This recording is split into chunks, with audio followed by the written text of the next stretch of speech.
This is the current lecture. I think this is lecture 23. This is introducing some kind of review and talks a little bit about the final experiment, which is experiment 14. Example problems are not here. They're actually on another lecture. And so let's go down and look at this thing. And so these are the major foundation modules that we know. So I did get rid of the parity generator. But the important part you see in this thing is there's not that many modules. There's 1, 2, 3, 4, 5, 6, 7, 8. Look, there's 8 modules. Digital design has a whopping 8 modules in it. The thing to notice about these modules is they're all very simple. They all do a few specific functions, not that many. It's very, very simple in that aspect. I mean, they're not these amazing devices that do all these amazing things. Very simple. They do just a few things. Okay, so the devices in pink here, or whatever color that is, happen to be the sequential devices, which means they have memory.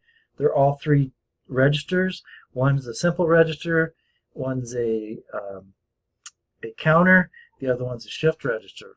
All the other devices here are combinatorial, and the thing to notice is that some of these devices have data coming in, data coming out, status coming out, and control going in. So some of these devices are controllable, some of them are not. Some of them give status and some don't. For example, look, the mux here, you can control this mux, but it gives no status, etc., etc. So essentially, in digital design, you're going to use these circuits to create any circuit you can think of. And I really think it's that straightforward. It's just a matter of taking these circuits, plopping down as many as you need, and creating creating whatever circuit you need. Okay, so let's as a kind of an exercise here, what I want to do here is go over these devices in a different way. So the issue is, you read a problem, you see what the problem's asking for. It's asking for you to implement some type of circuit.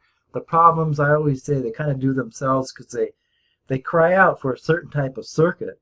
It's not like you can do anything with anything. Look, these problems cry out for circuits. So look at these things.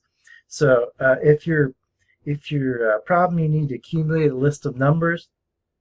Essentially, you need a cumulator, which is a register and a ripple carry adder. Okay, so if you're accumulating a number of events, you're essentially totaling how many times something can happen. Typically, you can use a counter. You could also use a accumulator and just accumulate by 1 every time, but it's more simple to use a counter. Anytime you need to do addition or subtraction, only way we know how to do it is with a ripple carry adder.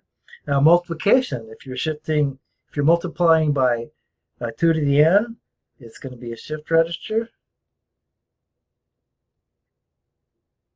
If you're multiplying by any other number, it's going to be a ripple carry adder, simply because you're going to need to add these numbers over and over again to do your addition.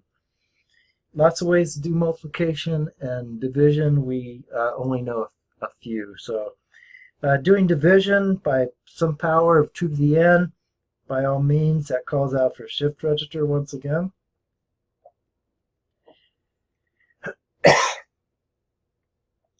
If you're dividing by some other number, essentially you're going to need ripple carry adder and subtraction, and essentially you're going to have to keep track of the number of times you subtract something. Okay, so if you see these operations in a problem description, these are the circuits you need to use on this thing. A little bit of choice in that thing, but not a ton of choice. Okay, oftentimes in your problems, you are required to not do something for a while. So there's 2 types of delays. There's like a fixed delay of how many times you need to delay, and then there's like I'll call it an event controlled delay because I couldn't think of another name for it. Essentially, you're doing the same thing until some event happens. So let's do this thing. So a fixed delay. There's not that many delays you need to do. If it's a short delay, what you can do is use FSM states. But if you have to delay like 1,000 or something like that, certainly you're not going to make 1,000 state machine. You're going to use a counter for a fixed delay. And so there's two approaches to using this counter. You can start it off at 0 and count upwards and use the RCO, or you can load a specific value into it and count downwards and use the RCO that way. So if you have an event control delay, it's going to be an FSM state, and specifically with a self loop in it. Okay, so logic. Anytime you need logic, if it's simple logic, toss down some gates. If it's complex logic, by all means, you could represent it with a lookup table. Anytime you can throw something in a table, it kind of automatically becomes a decoder. Okay, anytime you have to make a decision, select one thing over another, it's by all means it's going to be a mux. I can spell mux. Okay.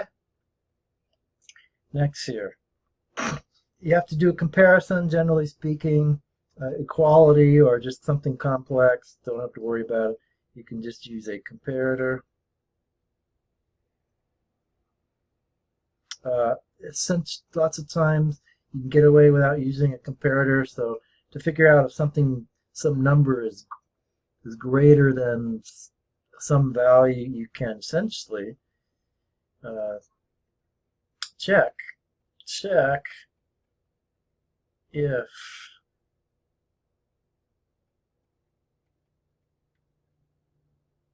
if the most significant bits are set. If they're set, you know it's greater than a specific value. And also check, if you want to see if it's less than, check if MSBs are clear. Okay, so yeah, bit operations, we've done this a bunch of times. Check if it's odd and even. It's going to be check LSB. LSB set, it's odd. If it's clear, it's even. Negative and positive is going to be check the, I don't like saying MSB, I like saying sign bit.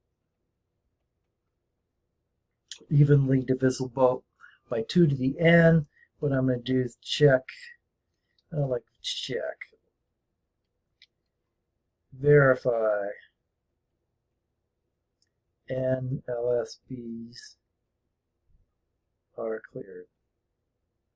So if I'm dividing by 2 to the 8th, if I want to see if it's evenly divisible by 8, 2 to the 3rd is 8, I'm going to check the 3 least significant bits. If they're all 0, it's going to be evenly divisible by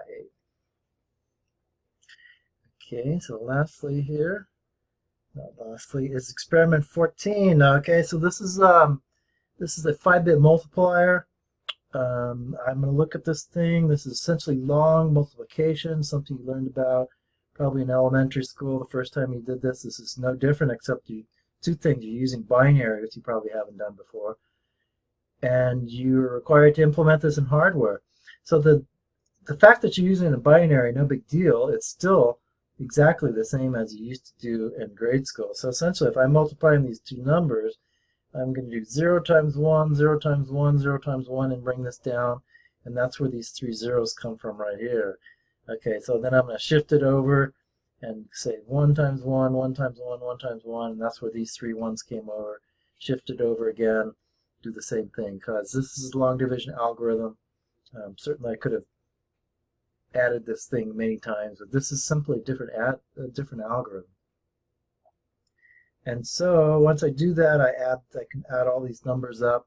Now notice the thing about this experiment is in digital hardware, generally speaking, we can only add 2 numbers at a time using a ripple carry adder. So this problem necessarily requires an accumulator. Okay, so what are you accumulating here? You're accumulating these these values here, and check it out. This value starts off or whatever, and it kind of looks like it kind of moves to the left here, and it really does. It actually shifts to the left, which cries out for a shift register. Okay, so what you're doing here is you are either adding the shifted value to your accumulator or you're adding 0. Okay, there's many ways to do this. You can actually use a mux to choose to add 0 or the shifted value, or you can not use a mux. You can control the adding with the load on the register. There's another way to do it. There's other ways to do this also. For most experiments, or most state machines in general, I always say do not send data into your state machine. It makes it really complicated. It makes it non-generic. Okay, but for this experiment, you're allowed to make this non-generic. You can actually send data into your state machine. And so if you think about that, you'll be able to figure out what data you can send into that thing. Okay, so you need to do something X amount of times, which you need to do. You need to add 5 numbers. So there's a couple ways to do that. Once again, as we discussed before, you can use 5 states. You can do a counter, well, 1 state and have a counter count to 5. Or there's another way in this problem, which I'll allude to. You can ask me if you listen to this video. Essentially, you can use a shift register, 1 shift register for each operand. And so essentially what you're going to do is keep shifting one of those operands until it zeroes out. When it zeroes out, you know you're done. And I think that's all I can say about this problem. Is that, yeah, I think I'll set all this thing. Okay, you have to display the output. Output is displayed using the 7-segment device. Certainly use a clock divider in this circuit to slow it down so you can see it. And you might want to put in some an extra LED to turn on an LED when you're in a given state. This is just a debug mode. You can put this in if you want to. And that is it, folks.